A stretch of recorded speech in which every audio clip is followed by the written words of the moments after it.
It's the Gomillion and Gomillion Interview and Prayer Call podcast. You will be blessed in two ways, with an influential interview and the engagement of powerful prayer. And now, your host, Bishop Nathaniel Gomillion. Ministry Interview Prayer Call and podcast. I am Bishop G, your host. We are so grateful to have you today. On today, doing a simulcast. I'll be doing the first part of the interview here on Facebook, YouTube, and LinkedIn. And then the second part of our prayer will be done on our phone line, 518-425-1719. We are grateful to have you with us. And don't forget, if you miss this podcast or any of our podcasts, you can go out to Gomillion.gospelradio today.net, Gomillion.gospeltoday.net, and you'll be able to listen to this podcast there. And on any of our podcast networks, you'll be able to listen to this podcast and many, many other podcasts. On today, we have Kimberly Braxton-Brower, and we are so grateful to have her with us on our program today. She's doing a lot of things. We appreciate her for all that she is doing. Let me start off and say, good morning, ma'am. How are you? Good morning. I am great. I'm happy to be here. So I appreciate you. I'm here. Thank you. We are happy that you're here with us. Where are you from? Let me ask that question first. Oh, wow. Okay. Illinois first, then Iowa, then Richmond, Virginia, DC, and then back to Richmond. So I've been around a little bit. So what part of Illinois are you from? Springfield. Kind of southern Illinois. Yeah. Yeah. And then Cedar Rapids, Iowa. Huh? What'd you say? Okay, go ahead. So yeah, after that, then Cedar Rapids, Iowa. Where are you from? Okay. I'm from St. Louis. Okay, absolutely. Neighbors, yes, absolutely. Yeah, I'm from St. Louis. Spent the first 19 years of my life in the city of St. Louis before I went into the military. And so of all of the places you have been to, you decided to settle in Richmond? Yes. I had planned on coming back here just for a second to get my head together, ran into my husband, and have been here ever since. So he's the reason why I'm here. Okay, well, the military brought me here, and I've kind of been here ever since, and it's because of my wonderful wife that I'm still here as well, even though I still think St. Louis is my home. I love that city, and but I'm here in Virginia, and so now you have a very interesting journey. Yes. In reading your bio, you started off. You say at the nail table. I guess you call it a table. And then you went from there to doing facials. Is that correct? Yes, skin treatment. Now, did you work in a shop or did you work for Sephora first? Where did you start? So actually, the nail table first. getting my nail license and becoming an instructor.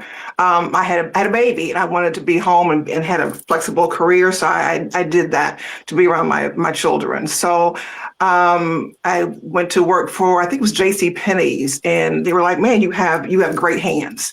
And have you ever thought about doing facial treatment? So I was like, yeah, I'll try it. So I really fell in love with the facial treatments.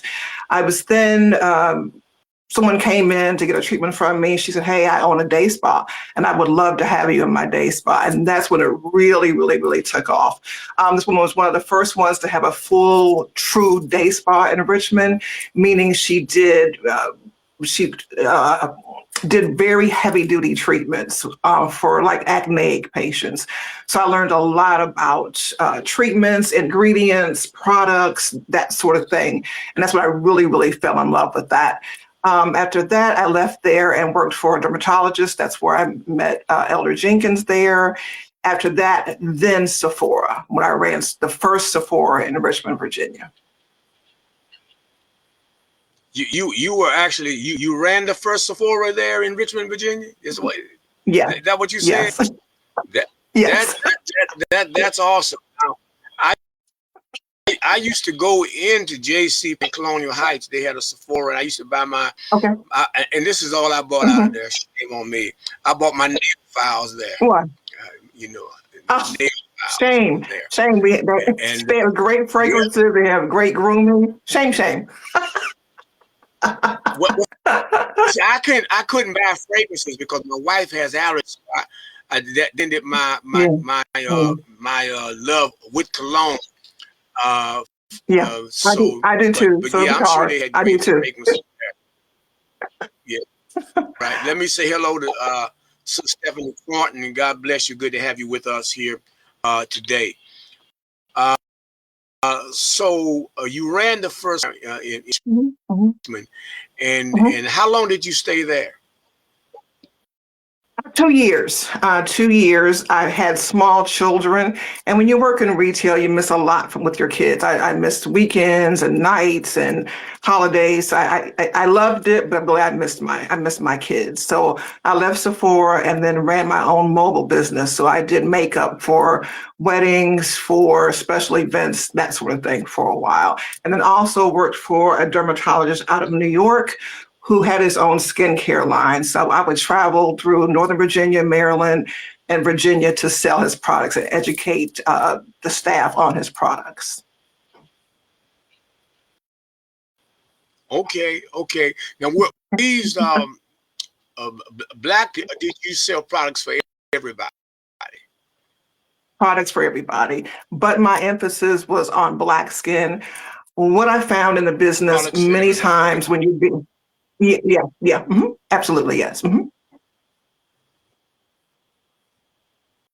I missed part of that. You said what you found out in the business. So what did you say after? Yes, when I first got trained. Yes.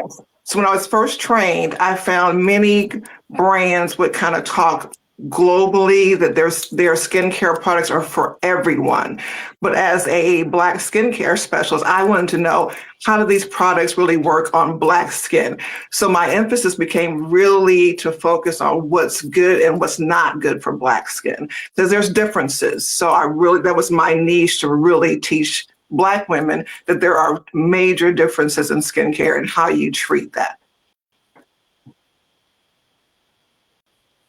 That's good. That's good. Because that's something that we certainly need. Now, when I was reading your bio, you said that you had a talk with God. Or God had a talk with you. He told you to sit down, girl. There's more than you think. You have a unique set of circumstances. Me in, and I will help you. At what juncture career did that happen? This happened actually last year. So I was laid off from a company due to restructure. That's happening all over the place. Wasn't truly sad. I kind of felt like, I felt in my spirit that, there's something else I can do at 58 years old. I don't need to keep working for somebody else. I have experience. I have knowledge. I'm creative. So let's think about something. So I came home, told my husband. So I really wanted to first rest for a minute and then kind of think through some things. So my backup is always, I've been doing skincare for so long. Hey, Kim, open up a business, a skincare consulting business. So I kind of started that in 2024. It didn't do well. It just didn't. It failed. So I said, you know what, Kim, you gotta sit down, because you didn't ask God about this at all. You just do what you always fell back on. I can do this. I can tell you about your skin in about 5 minutes, right? So that's what I do. But I felt like God was like, okay, girl, you didn't ask me. We're not aligned. You have no clarity. This is what you always do. So I just, kind of sat it out last year, kind of just spent time with him, getting some clarity. Then I was introduced to AI, 2025, and thought, this is interesting. So I ended up rebuilding the business, adding AI to the situation, and here we are now. So I changed the business from business to consumer to business to business, and this is what I do now, is business to business.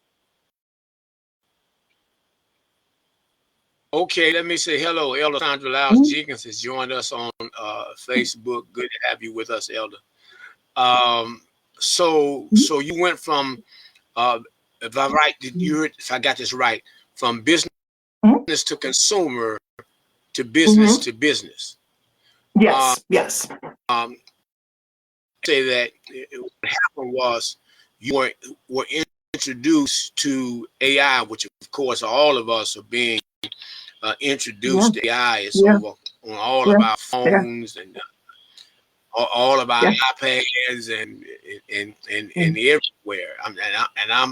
I'm pretty savvy with phones, but I'm still waking up to this whole AI thing. So how work in what you do? So I am a strategic integration specialist. Okay. So I am a strategic a strategic integration specialist. Sorry about that. And my business is Urban Beauty Source. So what we do, my tech team and I, we go into a medical spa or cosmetic dentistry or a facialist, and we kind of look at the whole business and see where there could be gaps, where you're kind of losing money, where you're losing time. We do an audit, and then we go in and actually build out the systems for you. Do you have workflows? Do you have standards of operations? Do you have playbooks? Do you have onboarding? We build all that out, and then we test it to make sure it works for you and it's comfortable. And then we can bring in AI agents, what we call digital teammates. They could actually answer phones for you, could look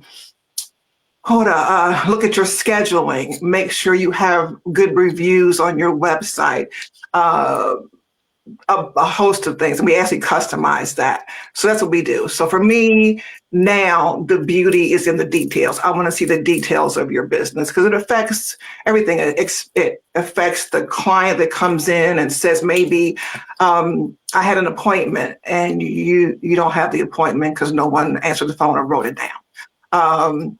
You have not enough people in the business and it's very busy because it was scheduled wrong. And many times that owner is so busy, operations goes to the back end of the business. So we handle the back end of the business so you can do what you want to do. Hair, nails, facials, whatever it is, you can do what you're good at. And then we handle the operations of your business. So the person who is doing hair has to stop doing hair to answer the phone, to make an appointment. Right. And he's so busy or she's so busy doing hair that they say, yes, got that. Thank you. And hang the phone up. And then they forgot what it's about and all of that stuff. And so they lose business or walk away with disgruntled customers. Because I talked to you and you told me I had an appointment on this day, and you said yes, you got it, and then you forgot it. Yeah. So you handle all of that. Yeah. So I'm thinking in 2026, why are and help you? them Yeah, doing right. Exactly. And so yeah I'm thinking in that 2026, why makes are you answering? Yeah. Yeah. Why are you answering the phone? Why are you writing things on paper? Paper could get lost. There's so much automation, and people are a little concerned with AI taking people's jobs. Right? I feel like if you have automation answering your phone or making schedules, you can do what you're good at. You can train your staff more to do things that they like to do. So I think AI is very essential into growing a business in the future. Actually. so as opposed to losing jobs, you can get so many Mhm. more customers because of the way you're doing it that you Doing. Yeah. have to hire people to have Yeah. volume Yeah. of business you have. Is that what Mhm. you're saying? Yes, Okay, and I also that's feel with the that's Mhm. interesting. Yes, yes. Go ahead. Oh, okay. So I also feel You like wanted to when say we're in the something? service, yeah. So we're in the service industry. We should not always just do a service as a transaction. We are doing transformative work. So you give someone a facial. Have you talked to them about how to take care of your skin after the facial? Have you sold them products that work well with what's happening after the service? We're just kind of running through services and we're not building relationships. We're not giving them proper protocols. So I'll give you an example. I went to get my lashes done for an event. The service didn't feel great. She was kind of rough with me, so I was just trying to get out of there really. And I knew better because I do this for a living. So I didn't ask her, how do I properly remove these lashes when I'm ready? I didn't do it, and she didn't tell me either. So I went to the event, came back home, and tried to get them off. I couldn't get them off. I could, so I had to go to Google to figure out how to get them off, and ended up really kind of tearing some of my own lashes off by trying to get these lashes off. That should have been part of the service. Excuse me, that you've given me lashes. Now, how do I properly remove these?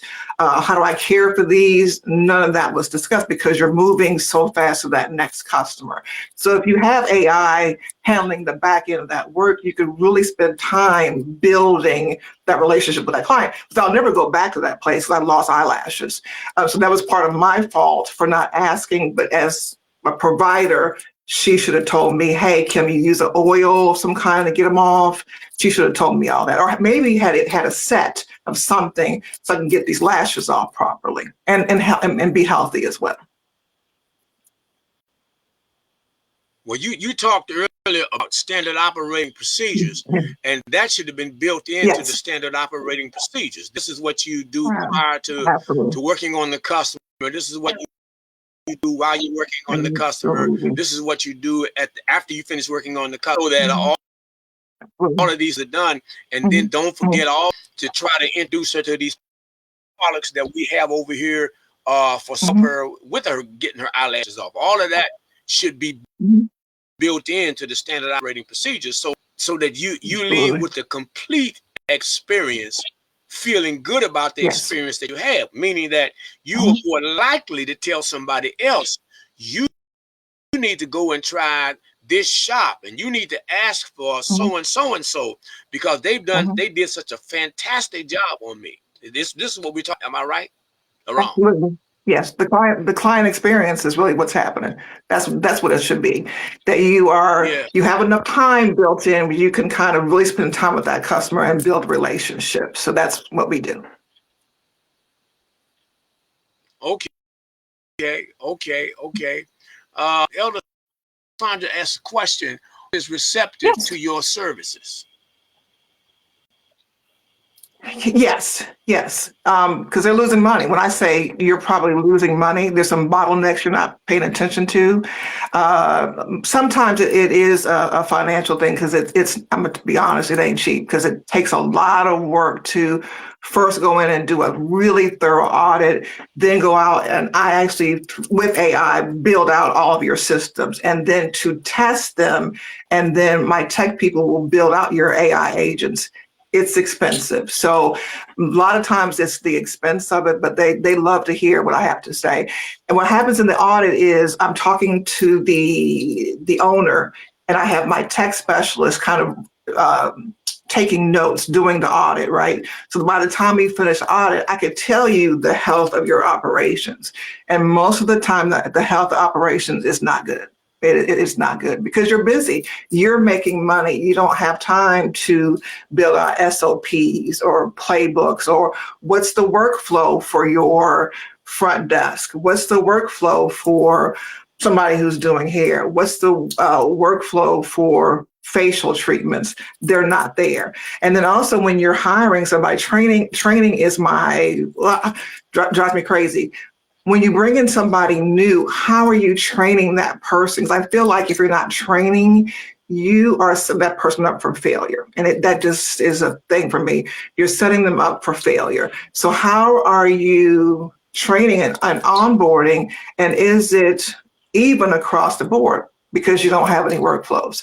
So Susie over here is doing hair differently than somebody over here, and it's all kind of all over the place. So I feel like to have everybody on an even flow, you need to have a playbook, you need to have onboarding. Everyone needs to be doing the same exact thing. And this, again, client experience. So even if a person has done hair before, you need to train them for how you do hair at your particular place. Is that what we're doing? Yeah, because it's your business, your name's on it. So something goes awry, you're the business owner. So yeah. So, unless it's like unless they're like renting it. What you said. Unless they're renting a spot. No, you said it was. Yeah. If they're renting a spot, then that's different. But if they're working for you and they work for you, then yes, they need to follow your protocols because it's your business. It's your name on the line. So everyone needs to do the same thing, understand what happens if someone's disgruntled. How do you handle that? Do you just kind of wipe it off, or you're online and you see somebody saying something bad about the service? Do you just argue back with them, or do you say, okay, I'm sorry, what happened? Everybody across the board needs to know how to handle these things. I feel like when you get a bad review sometimes, or someone's not excited, that's a gift, because now we need to go back into SOPs and figure out how to fix this so it won't happen again. And so everybody else, kind of going talking about you. Go ahead and handle it. Go straight into it. How should we handle this? Are we having meetings on a regular basis? Are we talking about? We have a feedback loop. Are we talking about? You know what, Kim? You wrote this workflow. I don't really like it because I'm doing this and it's not working. We can always fix that. I also feel that SOP is like a living document. So you don't want to write an SOP in 2022 and you have not touched it 4 years later. That's not going to do you any good either, because things continue to change, especially in the beauty industry. Things are changing weekly, daily, monthly. It's always changing. So if you're not updating your SOPs, your workflows, that was just a waste of time. Sandra asked a question. What's an SOP? Standards of operations. So it's kind of like, I don't want to say the Bible, but it's your working document for your business. So it goes into workflows. What are your policy and procedures of the business? And I even go as deep as that's the first question I ask a client is, why do you do this? Why are we here? Why did you open up this particular thing? That should also be in your SOP, because people who work with you need to know what your vision was. Why did you do this? If they have their own vision, I'm going to do what I'm going to do. But if you tell them this is my vision, this is my baby, that needs to be in your SOP. A sick time, all that document. But what I also do, because it could be a lengthy document, but what I also do is a playbook, which is a lot smaller, where it kind of gives you quick kind of bite-sized information that they need to know. They need to either know the SOP, or they either need to know the playbook. And I worked for places where I've asked people, because I was always trained on looking at an SOP.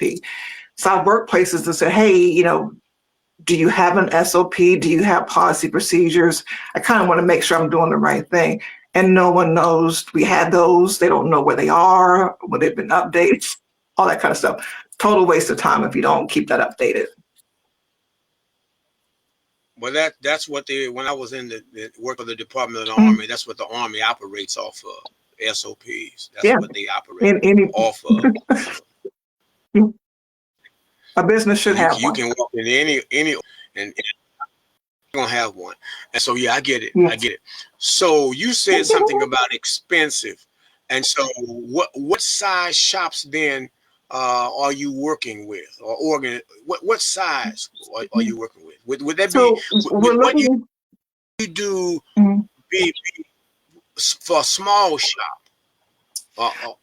What we're doing now for smaller shops is we're doing more established businesses that have been around for a minute, but we're also trying to make sure that we capture people that might want some help. So we're also building out some digital products to help you get to, I kind of just started, but I want to go in the right direction. So I'm going to use this blueprint. And then you go into, okay, now I want to scale to that next level.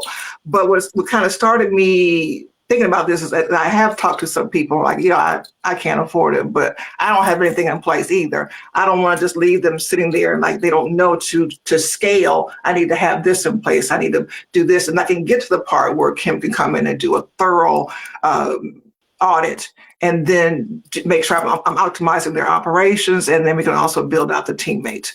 That's kind of someone who's been established for a while. Or are you writing books about, or manuals about, here are the things that you need in place?